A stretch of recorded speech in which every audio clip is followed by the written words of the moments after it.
Part 1. Do you live in an apartment or a house? I live in a studio apartment. It consists of a single room and has just enough space for a bed and a desk. Even though it's quite small, it's cozy and comfortable. What do you like about your house or apartment? Let's see. First of all, my apartment is conveniently located. It's only about 3 minutes from the nearest bus stop. Secondly, it is not only well lit, but it also has a great heating and cooling system. So, it's warm in the winter and cool in the summer. What do you not like about your house or apartment?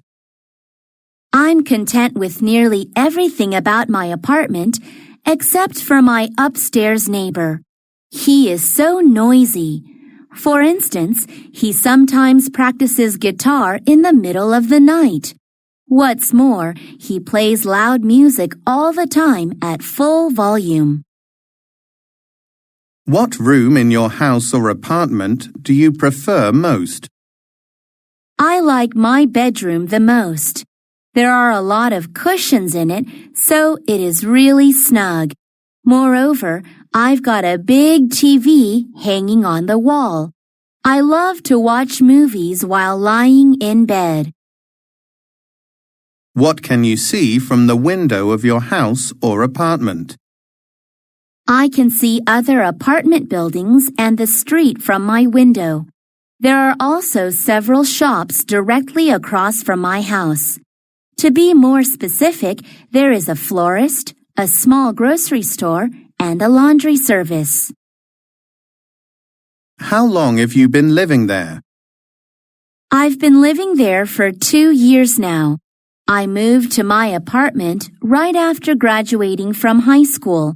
That's because I had to find a new place near campus, since my university is really far from my parents' house.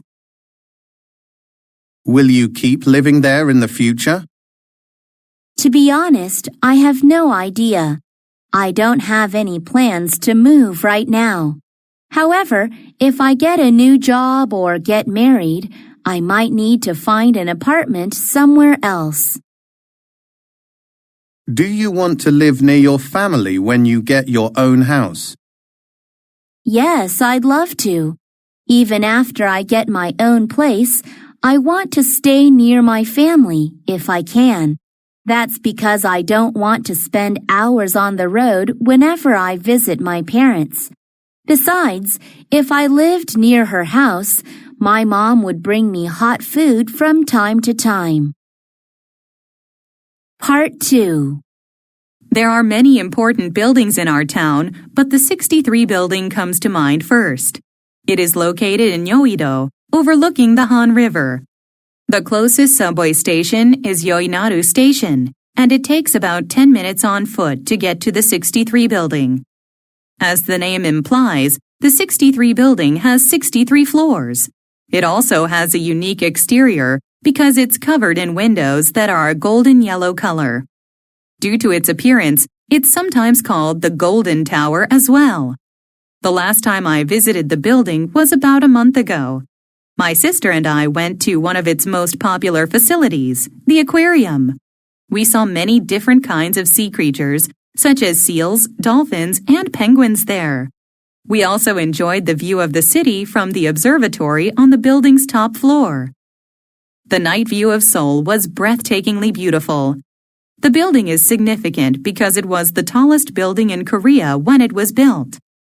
Nowadays, the 63 building is one of the most famous buildings in Korea and acts as a landmark of Seoul.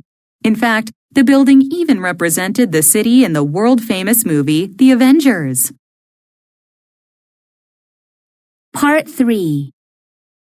What are the differences between modern buildings and traditional buildings? There are significant differences between modern and traditional buildings. First of all, their construction materials are very different. In the past, buildings were mostly built with natural materials like wood or soil. However, Modern buildings are constructed with stronger, man-made materials, such as concrete and steel. Another difference between modern and traditional buildings is height. Buildings today are constructed to be taller than ever. You can see many more high-rise skyscrapers today than in the past. Does a region's climate affect the way buildings are constructed? Yes, it does influence the area's buildings. For example, in tropical areas where there is a lot of rainfall, buildings usually have sloped roofs. This helps water fall down more effectively. If the roofs were flat, rain would sit on the roof, and that would be problematic. Part 2. My ideal future home would have to be very big because I've wanted to live in a large home with my whole family ever since I was young. It would have big windows too.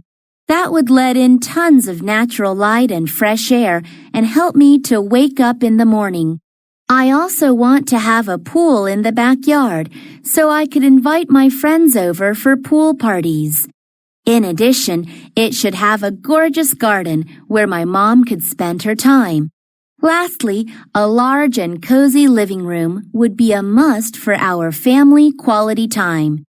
I don't really care about the location as long as it's near the beach, but a city like Miami, Santa Barbara, or Busan would be great.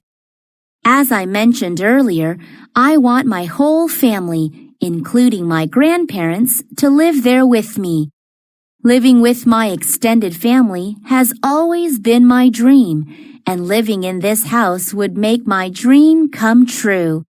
I'm sure my home would always be filled with laughter and joy. Part 3. Do people prefer living in apartments or houses in your country? Why?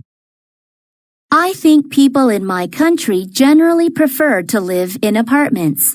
This is because apartment buildings usually have better security. For instance, there are CCTV cameras in every hallway of an apartment building. You can find guards on duty as well. Furthermore, modern apartment buildings are often equipped with various amenities, like pools, gyms, and convenience stores. Having these things in the complex makes life more convenient. Some people prefer living in a small house to living in a big house. Why is that? The specific reasons would be different from person to person, but I think people prefer smaller homes because they are far easier to maintain. They require much less time and effort to clean, and repairs are usually relatively minor. Also, smaller homes are less expensive.